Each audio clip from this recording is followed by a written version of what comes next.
Coca Cola advertising पर हजारों करोड़ रुपए खर्च करता है, लेकिन कभी भी सीधा अपने प्रोडक्ट को सेल करने की कोशिश नहीं करता।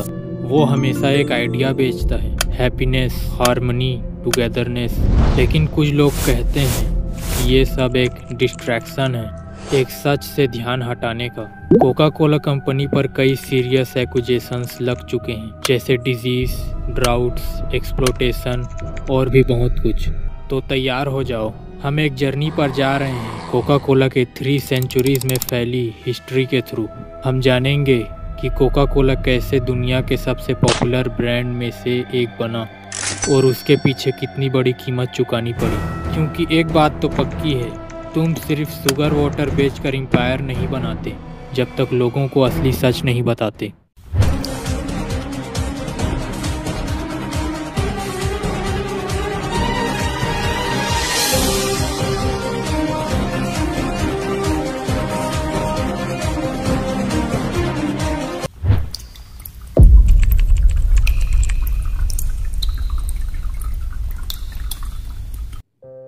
ईयर 1880s के दौरान लोग डॉक्टर से थोड़ा नाराज थे, इसलिए उन्होंने घर के नुस्खे यूज करना शुरू कर दिया।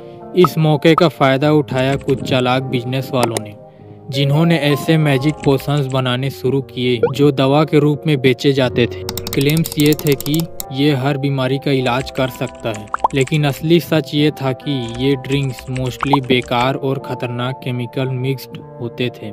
और क्योंकि तब किसी भी तरह का रेगुलेशन नहीं था, कोई भी हेल्थ बेनिफिट का झूठा वादा आसानी से कर सकता था। बिजनेस तेजी से बढ़ रहा था। एक बहुत पॉपुलर पैटर्न मेडिसिन थी विन मेरियानी, जिसमें वाइन और कोकेन का मिक्सचर होता था। लोग कहते थे ये हर बीमारी का इलाज है, बस दिन में 3 गिलास पीना पड़ता है।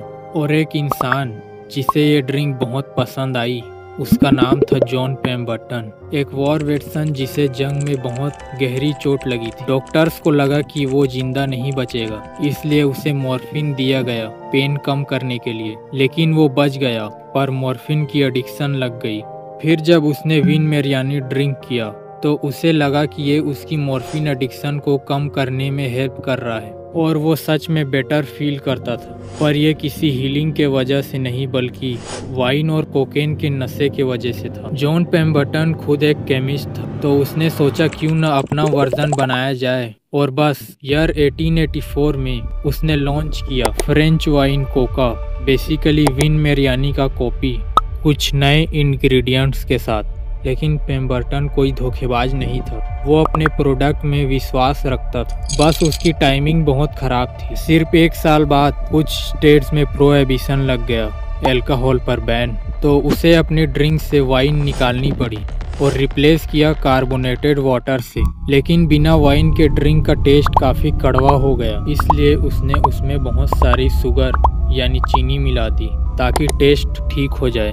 अब जब ड्रिंक में अल्कोहल नहीं था तो उसे बेचा जा सकता था, पर एक नए नाम की जरूरत थी। तब उसके बुक कीपर फ्रैंक रॉबिन्सन ने एक कैची नाम सजेस्ट किया, कोका कोला। कंपनी ने बाद में कहा कि इसका मतलब कुछ नहीं है, सिर्फ एक अच्छा साउंडिंग नाम है, लेकिन ये सच नहीं है। नेम एक्चुअली 2 मेन इंग्रेडिएंट से इंस्पायर था, कोला नट जिसमें कैफीन होता था और कोका लीफ जिसमें कोकेन होता था। आज तक कोका कोला कंपनी कहती है कि उनके फॉर्मूला में कभी कोकेन नहीं था, जबकि डॉक्यूमेंट्स क्लियरली दिखाते हैं कि उन्होंने कोका लीफ यूज़ किया था। ईयर 1929 तक आते आते उन्होंने एक्टिव कोकेन निकालने का तरीका ढूंढ लिया, जब लोग समझने लगे कि कोकेन कोई जादुई मेडिसिन नहीं है। लेकिन ईयर 1880s में लोग कोकेन को लेके इतने वियर्ड नहीं थे। अब जब वाइन निकाल दी गई थी, कोका कोला को बेचने में कोई दिक्कत नहीं थी, लेकिन प्रॉब्लम ये थी कि कोई इसे खरीद नहीं रहा था। पेम्बर्टन अभी भी कोका कोला को एक हेल्थ टॉनिक के रूप में बेचने की कोशिश कर रहा था। अर्ली एड्स बोलते थे कि ये एक हार्मलेस वंडरफुल ब्रेन टॉनिक है जो हेडेक और स्टमक प्रॉब्लम ठीक करता है। लेकिन मार्केट में ऐसे कई और फेक मेडिसिन्स ऑलरेडी थे। कोका कोला कुछ खास अलग नहीं लग रहा था। इसी बीच में पेम्बर्टन की तबीयत और ख़राब होने लगी, दर्द बढ़ता गया, एडिक्शन स्ट्रॉन्ग होती गई और ईयर 1888 में जॉन पेम्बर्टन की डेथ हो गई। सबसे बड़ा दुख ये था कि उसे कभी पता नहीं चला कि उसका बनाया हुआ ड्रिंक एक दिन दुनिया का सबसे पॉपुलर ड्रिंक बनने वाला था।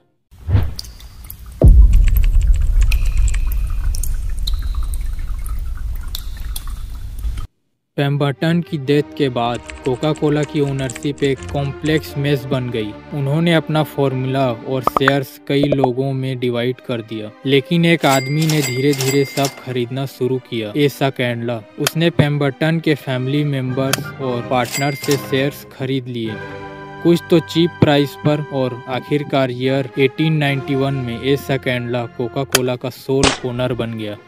कैंडला कोई साइंटिस्ट या डॉक्टर नहीं था, वो एक बिजनेसमैन था और बहुत क्लेवर था। उसने कोका कोला को एक हेल्थ टॉनिक की तरह बेचना बंद कर दिया। अब उसने फोकस किया ब्रांडिंग पर, और यहाँ से शुरू हुआ एक मार्केटिंग रेवोल्यूशन। कैंडला ने कोका कोला का नाम हर जगह लिखवा दिया, walls, clocks, diaries, notepad, soda fountains, जहाँ तक आंखें जाएं बस कोका कोला ही दिखाई दे।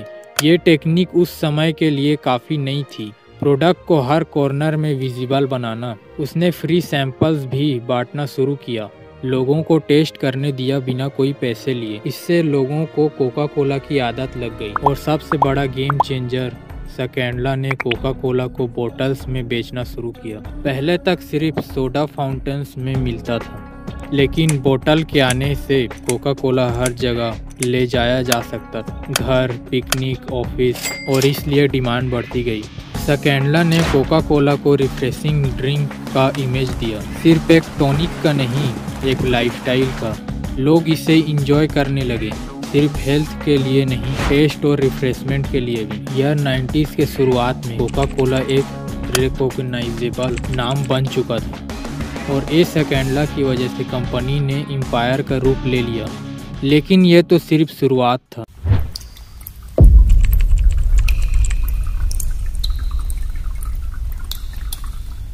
जब कोका कोला ग्रो कर रहा था, तब एक और इम्पोर्टेंट चीज हो रही थी, ब्रांडिंग का एवोल्यूशन। एसा कैंडला ने कोका कोला को मार्केट में छोड़ दिया, लेकिन अब स्टेज पर आए Woodruff family, Robert Woodruff. Year 1923 में कंपनी के प्रेसिडेंट बने, और उन्होंने कोका कोला को सिर्फ अमेरिका में ही नहीं बल्कि पूरे दुनिया में ले जाना स्टार्ट किया। उनका विजन सिंपल था, Coca Cola should be available anywhere to anyone any time, यानी कोका कोला को हर जगह, हर समय और हर किसी के लिए अवेलेबल कराना। और इसी विजन को रियलिटी बनाने के लिए उन्होंने एक ग्लोबल मार्केटिंग स्ट्रेटजी बनाई।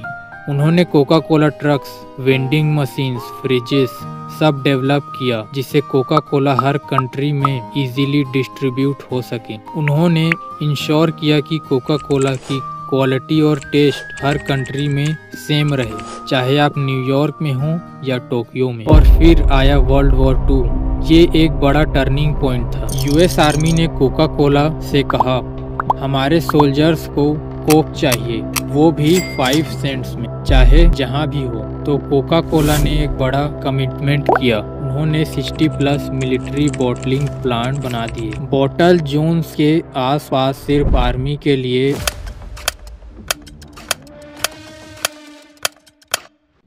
इस प्रोसेस में उन्होंने कोका कोला को वर्ल्ड वाइड ब्रांड बना दिया, बिना ऑफिशियली एडवर्टाइज किए। जब सोल्जर्स घर वापस आए, उनके लिए कोका कोला सिर्फ एक ड्रिंक नहीं थी, एक इमोशन बन चुकी थी, एक याद बन चुकी थी। और तब से कोका कोला हर जगह सिंबल बन गया, अमेरिकन लाइफस्टाइल, फ्रीडम और गुड टाइम्स। लेकिन ये मार्केटिंग जीनियस का दूसरा साइड भी था। कोका कोला का डोमिनेंस दुनिया भर में इतना स्ट्रॉन्ग हो गया कि छोटे ब्रांड्स के लिए कम्पीट करना मुश्किल हो गया। ये थी कोका कोला की ग्लोबल राइज की कहानी। पर असली क्वेश्चन सब शुरू होते हैं, कितना सच है कोका कोला के पीछे का इमेज, और कितनी छुपी है डार्क रियलिटी।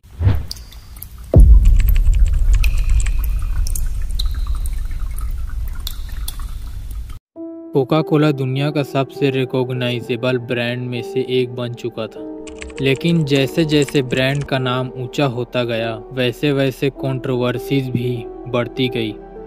एक मेजर एक्यूजेशन ये था कि कोका कोला ने दुनिया के कई पार्ट्स में पानी की कमी और ड्राउट्स का रीजन बनकर पुअर कम्युनिटीज का एक्सप्लॉयटेशन किया। इंडिया के कुछ रूरल एरियाज में जहां ऑलरेडी पानी की कमी थी, कोका कोला ने बॉटलिंग प्लांट्स बनाए जहां लाखों लीटर्स ग्राउंड वाटर एक्सट्रैक्ट किया जाता था हर दिन। इसी वजह से आसपास के विलेजेस में पानी मिलना मुश्किल हो गया, ना पीने के लिए पानी ना खेती के लिए। कई जगह लोगों ने प्रोटेस्ट किया, लेकिन कोका कोला ने हमेशा बोला कि प्रोसेस सेफ है और लीगल है। लेकिन इंडिपेंडेंट रिपोर्ट कुछ और ही कहते हैं। कई बार ये पाया गया कि कोका कोला ने एनवायरमेंटल नॉर्म्स वायलेट किया और टॉक्सिन्स भी रिलीज किए जहां उनका वेस्ट डिपोज किया जाता था। एक और डिस्टर्बिंग एक्यूजेशन था लेबर एक्सप्लॉयटेशन का।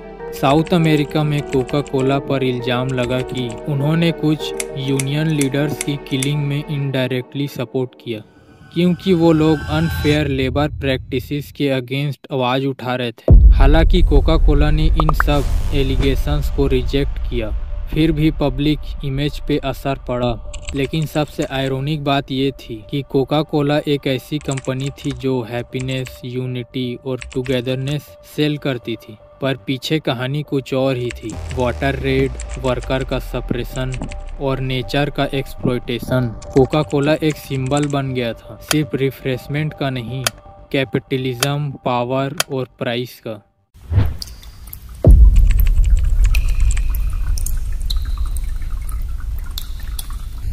कोका कोला की एडवर्टाइजिंग दुनिया की सबसे पावरफुल और मेमोरेबल एडवर्टाइजिंग कैंपेन्स में से एक रही है।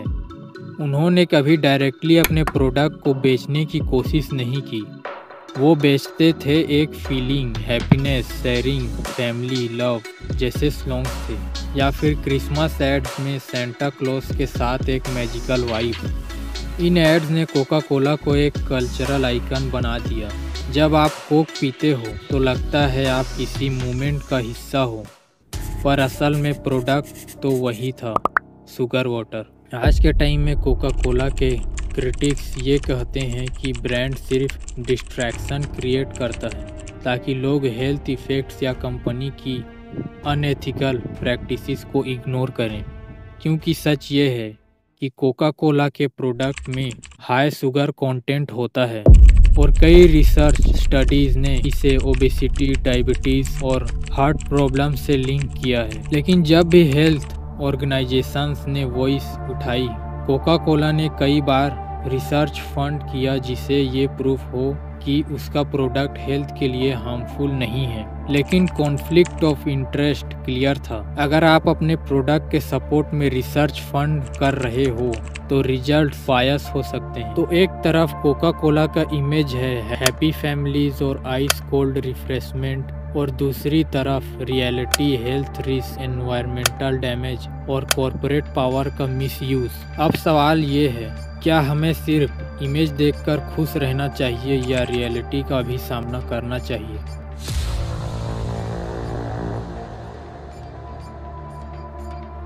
जब कोका कोला का एम्पायर अपनी पीक में था, तब उन्होंने अपने कॉम्पिटिटर्स को नफरत किया था। उन्होंने हमेशा अपने मार्केट डोमिनेंस को मेंटेन करने के लिए एग्रेसिव स्ट्रेटजीज अपनाई।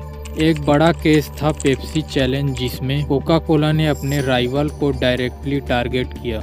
लेकिन हर ब्रांड का एक टाइम आता है जब उनका इमेज ब्रेक हो जाता है, और कोका कोला के केस में भी ये मूवमेंट था ईयर 20s के अराउंड। हेल्थ कंसर्न्स मूवमेंट ने स्ट्रेंथ पकड़ी थी। लोग शुगर एडेड ड्रिंक और अनहेल्दी लाइफस्टाइल से दूर जा रहे थे। कोका कोला को अपना इमेज रीब्रांड करने की जरूरत थी। उस वक्त कोका कोला ने अपने प्रोडक्ट लाइन को डाइवर्सिफाई करने की कोशिश की। उन्होंने डाइट ड्रिंक्स, जीरो शुगर और बॉटल्ड वाटर इंट्रोड्यूस किया, लेकिन फिर भी वो अपने लेगेसी को छोड़ नहीं पा रहे थे, शुगर और कैलोरीज का सिंबल। कोका कोला का चैलेंज ये था कि उनका ब्रांड अब सिर्फ एक ड्रिंक नहीं बल्कि एक लाइफस्टाइल था, तो अपने ब्रांड को ट्रांसफॉर्म करना मुश्किल हो गया था। आज भी कोका कोला हर मार्केट में टॉप प्लेयर है, लेकिन क्रैक्स दिखाई देने लगे हैं और अब उनके कॉम्पिटिटर्स पेप्सी के साथ साथ न्यू एज ड्रिंक जैसे एनर्जी ड्रिंक्स और हेल्थ फोकस्ड बेवरेज भी उनसे कम्पीट कर रहे हैं। कोका कोला ने अपनी ट्रेडिशनल मेथड्स को फॉलो किया, लेकिन उनके पास अब तक कोई इनोवेटिव चेंज नहीं था जो ऑडियंस को रियल कनेक्शन दे सके। आज कोका कोला एक लेगेसी बन चुका है, लेकिन ये लेगेसी का प्राइस काफ़ी हैवी था। एनवायरमेंटल एक्सप्लॉयटेशन, हेल्थ रिस्क और सोशल रिस्पॉन्सिबिलिटीज। क्या आप अब भी कोका कोला को सिर्फ एक कोल्ड ड्रिंक की तरह देखते हैं, या फिर आपको भी समझ आता है कि इसके पीछे किस प्राइस पर ये एम्पायर बनाया गया है? ये था कोका कोला का सच जो दुनिया से छुपाया गया था। अगर आप इस कहानी से कुछ सीख रहे हैं तो शायद आप समझ पाए होंगे कि हर चीज़ की कॉस्ट होती है, एक प्राइस होती है, एक कीमत होती है। तो दोस्तों, आज हमने कोका कोला की कहानी के पहलू को समझा, जिसमें सक्सेस, कंट्रोवर्सीज और चैलेंजेस सब शामिल थे। इस जर्नी में हमने देखा कि किस तरह एक सिंपल ड्रिंक ने दुनिया में अपना एम्पायर बनाया, लेकिन किस प्राइस पर। अगर आपको ये वीडियो पसंद आया हो तो अपनी सोच को हमारे साथ शेयर करें कमेंट बॉक्स में। आपका ओपिनियन क्या है कोका कोला के लेगेसी पर? क्या आप इस ब्रांड को उसके इमेज के साथ देखते हैं, या आपको उसके डार्क साइड के बारे में पता चलने पर कुछ और लगता है? अगर आपको और ऐसे नॉलेजेबल बिजनेस स्टोरीज में इंटरेस्ट है जिनके थ्रू आप नॉलेज गेन करते हैं, एक्सपीरियंस गेन करते हैं, एक्सप्लोर करते हैं न्यू थिंग्स जो आपकी लाइफ को इम्प्रूव करता है, तो don't forget to subscribe our channel. मिलते हैं नेक्स्ट वीडियो में। Bye bye.